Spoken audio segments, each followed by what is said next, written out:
"Take your hands off that phone, or I'll decide you're reaching for a weapon." The words cut through Riverside Park like a blade.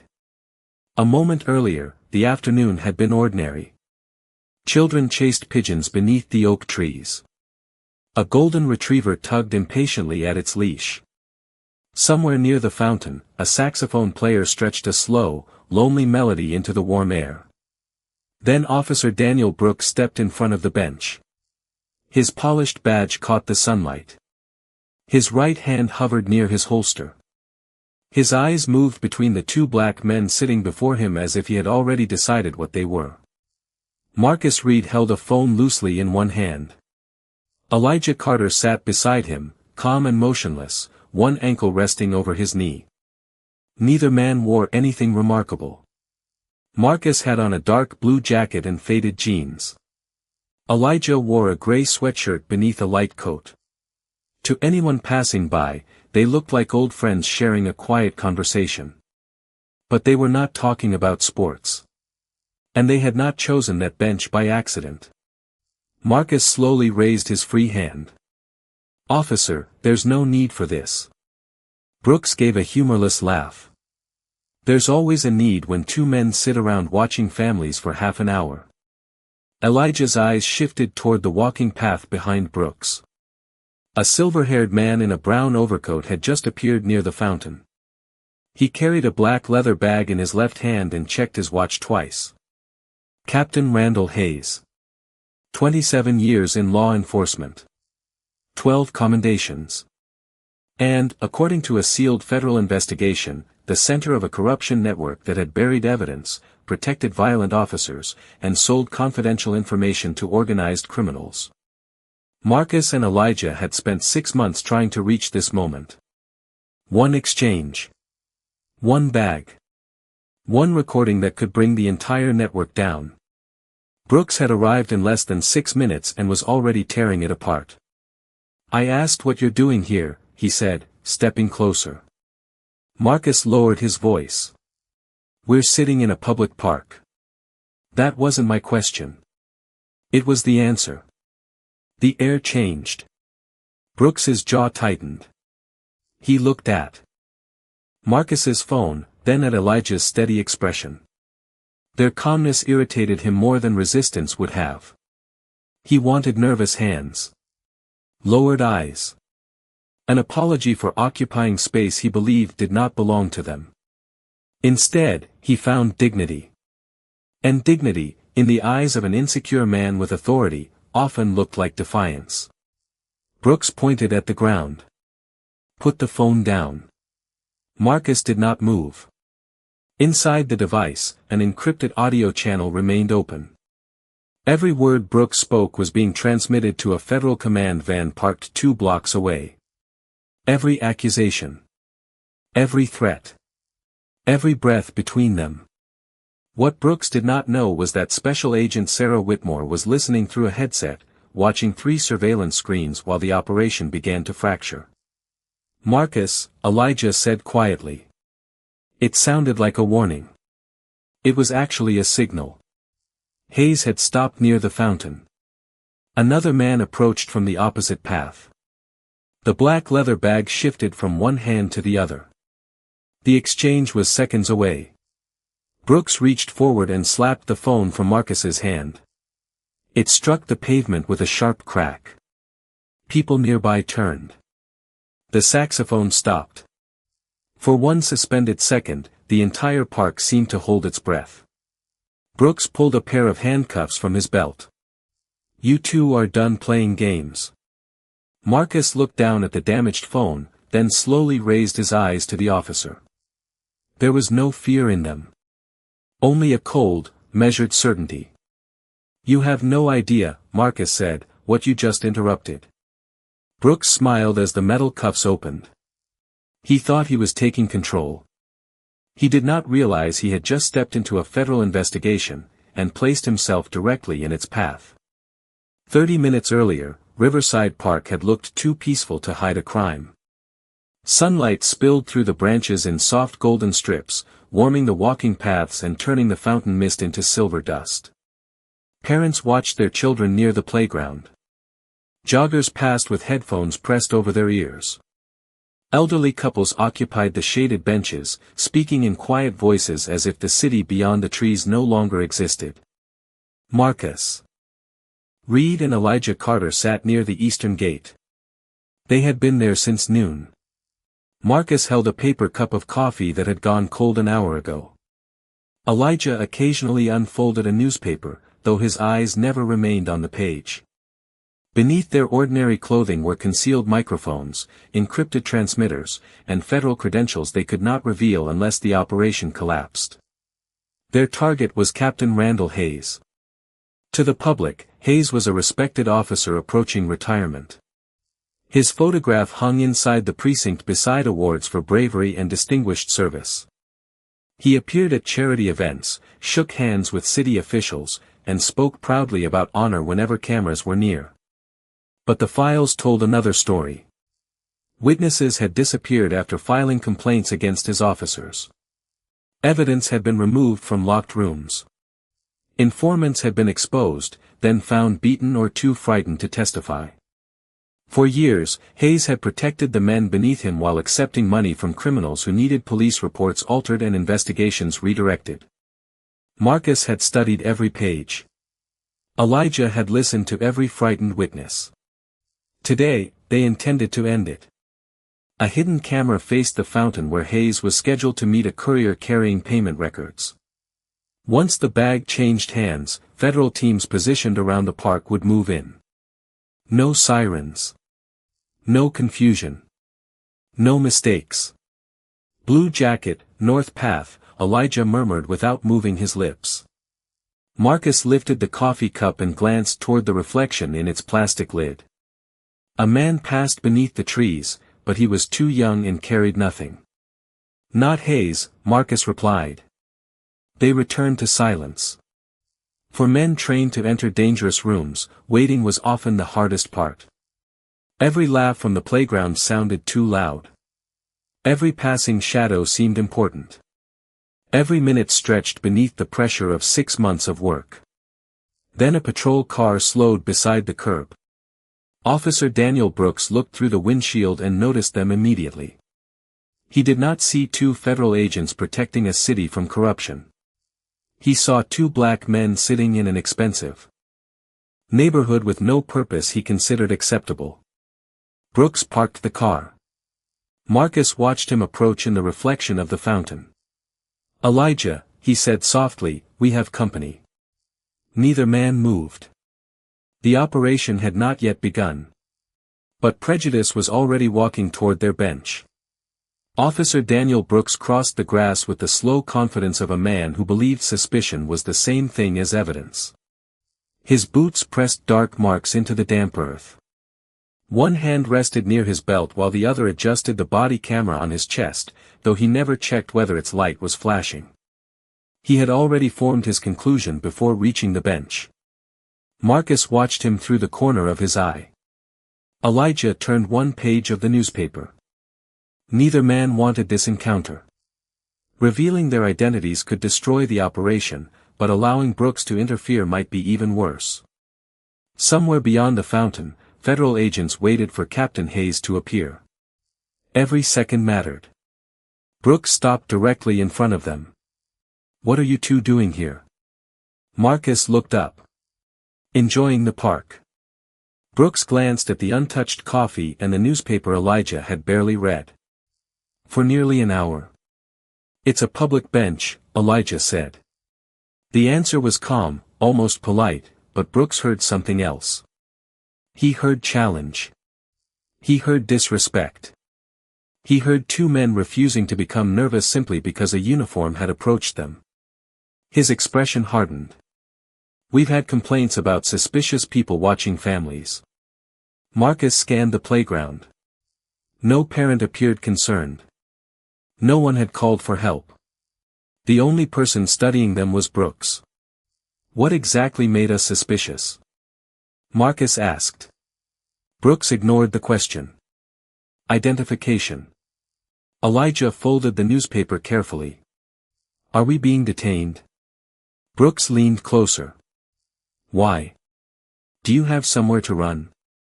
A woman pushing a stroller slowed nearby. Two teenagers stopped beside the fountain. The moment was beginning to attract the one thing Marcus and Elijah could not afford: attention. Marcus measured his next words. "We haven't broken any law, officer." Brooks's eyes narrowed. "Men like you always say that first." The sentence landed quietly, but its meaning was unmistakable. Elijah's jaw tightened.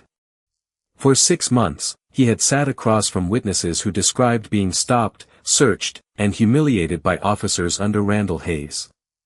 He had listened to mothers explain how their sons learned to fear flashing lights before they were old enough to drive. Now the same pattern was unfolding before him. Not inside a sealed report. Not through another person's testimony. Here. Brooks extended his hand. "IDs. Now." Behind him, near the western path, a silver-haired man entered the park carrying a black leather bag.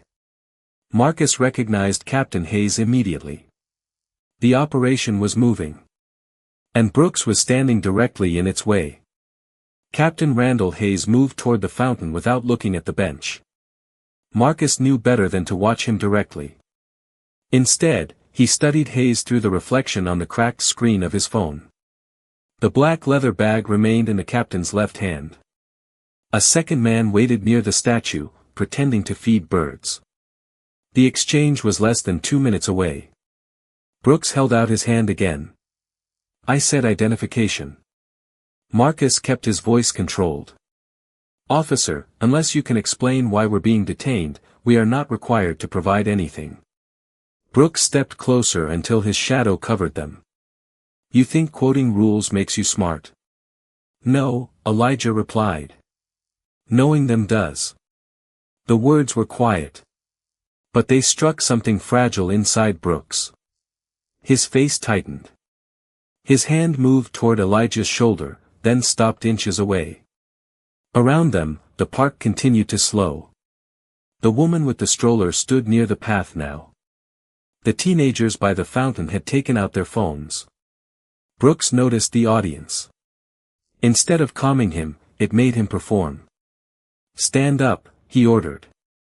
Neither man moved. Marcus glanced toward Hayes. The courier had begun walking toward him. "Officer," Marcus said, "you are creating a problem where none exists." Brooks laughed sharply. "Two men sitting here, watching children, carrying phones and whispering to each other, that sounds like a problem to me." Elijah lowered the newspaper. "We were talking quietly. You were casing the area." "That is an accusation," Marcus said. "Not evidence." Brooks bent forward, his voice dropping into something colder. "People around here work hard to feel safe. Then men like you show up and act like you belong wherever you want." The sentence hung between them. Marcus felt Elijah go still beside him. There it was. Not procedure. Not public safety. Not law. Prejudice, finally speaking without disguise. Imagine being forced to remain calm while someone turns your skin into evidence. Imagine knowing you could end the humiliation with one badge, one name, one federal credential, and still being unable to reveal it because something larger depended on your silence. Marcus slowly stood. Brooks smiled, believing obedience had finally arrived. Then his eyes fell on the wire beneath Marcus's collar. "What is that?" Marcus stepped back, but Brooks seized his jacket and pulled the tiny earpiece into view. The encrypted channel crackled softly. Brooks stared at the device. "What are you two involved in?" Across the park, Hayes heard the raised voices. He turned toward the bench. And for the first time, suspicion entered his eyes. The faint crackle from the earpiece should have warned Brooks that he was touching something beyond his authority. Instead, it made him more certain. He ripped the device from Marcus's collar and held it beneath the sunlight as though he had uncovered proof of a crime. A thin wire hung between his fingers. Tiny. Professional. Encrypted. Brooks smiled. Planning something? Marcus kept his hands visible. "Put that down." The calmness in his voice was gone now, replaced by a command so controlled that Elijah immediately understood the danger. The earpiece was connected to the surveillance channel. One careless movement could expose every agent positioned around the park. Brooks heard only defiance. He pushed Marcus back against the bench and searched his jacket without permission. His hands moved through the pockets until they found a small black object no larger than a car key. A coded access token. It contained authorization for the operation, encrypted evidence files, and the emergency signal that could summon the federal team within seconds. To Brooks, it looked suspicious. "What does this unlock?" Marcus stared at him. "Something you are not cleared to touch." Brooks gave a short laugh. "I decide what I'm cleared to touch." Across the fountain, Captain Hayes stopped walking. The courier noticed it too. Their meeting had been designed to look accidental, two men crossing paths, a brief conversation, one bag placed beside a bench and another taken away. But now phones were pointed toward the commotion. Voices were rising. A uniformed officer was holding surveillance equipment in plain sight. Hayes studied Marcus's face. Recognition did not come immediately. Fear did. He turned slightly toward the eastern gate. Inside the command van, Sarah Whitmore watched him change direction on the monitor. "Target is spooked," an analyst said. Sarah pressed the transmitter. "Read, Carter, preserve the operation. Do not reveal." But Marcus could no longer hear her. Brooks had torn away the earpiece. Elijah saw Hayes tighten his grip on the leather bag. The courier stepped backward. 6 months of testimony, surveillance, and carefully earned trust were slipping away because one officer had decided 2 black men required no rights and no explanation. Brooks held up the coded token for the growing crowd. "Burglary equipment," he announced confidently. "Maybe something worse." Marcus looked past him and saw Hayes moving toward the gate. His voice dropped. "Elijah, we're losing him." Brooks grabbed Marcus's wrist. "You're not going anywhere." Elijah slowly rose from the bench, his eyes fixed on the fleeing captain. Then the courier reached inside his coat. Elijah saw the courier's hand disappear beneath his coat. Every instinct sharpened. He stepped sideways, placing the bench between the crowd and the man near the fountain. Marcus understood immediately. Whatever the courier was reaching for, innocent families now stood inside the danger zone. But Brooks tightened his grip. "Both of you, hands behind your backs." "Officer, move these people away," Elijah said. Brooks pulled out his handcuffs. "You don't give orders here." The courier's hand emerged holding a phone, not a weapon. He looked at the screen, then at Hayes retreating toward the eastern gate. A warning had already been sent. The transaction was dead. Hayes dropped the leather bag beside a trash can and quickened his pace. The courier turned toward the opposite path, disappearing into a cluster of joggers before the nearest federal agent could intercept him without exposing the operation. 6 months of work fractured in seconds. Brooks forced Marcus's arm behind his back.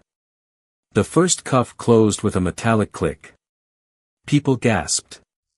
Phones rose higher.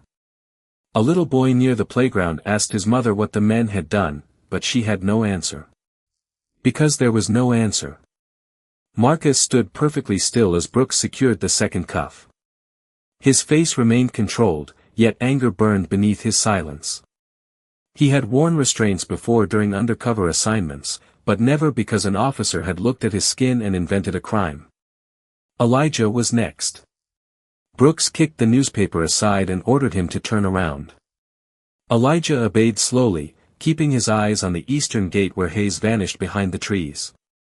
"You just let the real suspect escape," Elijah said. Brooks twisted his wrist upward. "Still trying to scare me?" "No," Elijah replied through the pain. "I'm telling you what happened." Brooks pushed both men toward the patrol car while the crowd watched. To him, the handcuffs were proof that his instincts had been correct. He mistook control for competence and humiliation for justice. Inside the command van, Sarah Whitmore removed her headset. "Hayes is moving toward Madison Avenue," an agent reported. "Teams 2 and 3 follow," she ordered. "No lights. Keep distance." Then she looked at the live feed from a park camera. Marcus and Elijah stood handcuffed beside Brooks's vehicle. Their identities remained protected, but the mission was collapsing around them. Sarah reached for her radio. "Prepare emergency extraction." Back in the park, Brooks opened the rear door and smiled. Marcus looked at Elijah. The moment for silence was almost over. Brooks placed one hand on Marcus's shoulder and tried to force him into the back seat. Marcus did not move. For the first time since the encounter began, the officer felt resistance, not physical, but absolute. Marcus stood as if the ground beneath him had hardened into stone. "Get in the car," Brooks snapped. Elijah watched the eastern gate. Hayes was almost gone. The black leather bag still rested beside the trash can, abandoned beneath the trees. The courier had vanished. The crowd had grown silent enough to hear the fountain striking the water below. Marcus turned his head slightly. "Elijah." One word. One decision. Elijah met his eyes. Marcus spoke with the calmness of a man ending a countdown. "Bluebird is moving." Brooks frowned. "What did you say?" For half a second, nothing happened. Then the park changed. A black SUV rolled through the western entrance. Another appeared beside the northern path. Two unmarked sedans stopped along the curb, their doors opening almost simultaneously. Men and women in plain clothes stepped out. Not hurried. Not confused. Coordinated. Each movement carried the precision of people who already knew where to stand and whom to watch. Brooks looked around as the confidence drained from his face. "What is this?" No one answered him. 3 agents moved toward the abandoned bag while another team crossed the grass in pursuit of Hayes. A voice broke through the radio on Brooks's shoulder. "Federal operation in progress. All local units stand down." The message repeated. Brooks's hand slowly left Marcus's shoulder. Special Agent Sarah Whitmore emerged from the first SUV wearing a dark suit and an expression colder than the metal around Marcus's wrists. She walked past the watching crowd without hesitation. Her eyes fell on the broken phone. Then the torn earpiece. Then the handcuffs. "Agent Reed," she said. The title struck Brooks harder than a shout. Sarah turned to Elijah. "Agent Carter, status?" "Target fled east," Elijah replied. "Courier escaped west. Evidence bag secured." Brooks stared at both men. "No," he whispered. "They never identified themselves." Marcus looked directly at him. "You never gave us the chance." Sarah stepped closer and displayed her federal credentials. "Release them. Now." Brooks reached for the key, but his hands had begun to shake. The cuffs opened with 2 quiet clicks. Only minutes earlier, that sound had represented his power. Now it sounded like the moment he lost it. Brooks stood frozen as Marcus rubbed the red marks around his wrists. The crowd no longer looked at the 2 black men as suspects. They looked at the officer. Every phone remained raised. Every camera was still recording. The same audience Brooks had used to display his authority now witnessed it collapse around him. Sarah Whitmore picked up Marcus's damaged phone and examined the cracked screen. "The transmission survived," she said. Brooks swallowed. "I was responding to suspicious behavior." "No," Sarah replied. "You were interfering with a sealed federal investigation." Her voice was not loud, yet it carried across the park. She explained that Marcus Reed and Elijah Carter were senior undercover agents assigned to investigate corruption inside the city's police department. Their presence on the bench had been authorized. Their equipment was federal property. Their conversation had been monitored from the moment Brooks approached. Every word had been preserved. Every threat. Every accusation. Every time he ignored their rights. Brooks glanced at the body camera on his chest as though seeing it for the first time. I didn't know who they were. Marcus stepped forward. That is the problem, he said. You believed we deserved less because you thought we were nobody. Before Brooks could answer, a voice sounded through Sarah's radio. Target detained on Madison Avenue. Seconds later, 2 agents emerged through the eastern gate with Captain Randall Hayes between them. His hands were secured behind his back. The respected commander who had hidden behind awards and polished speeches now walked past the same citizens he had deceived for years. Another agent carried the black leather bag. Inside were payment ledgers, confidential police files, and enough evidence to connect Hayes to multiple acts of corruption. Hayes saw Marcus. Then he saw Brooks. Understanding spread across his face. You ruined everything, Hayes hissed at the officer. Brooks stared at him, stunned.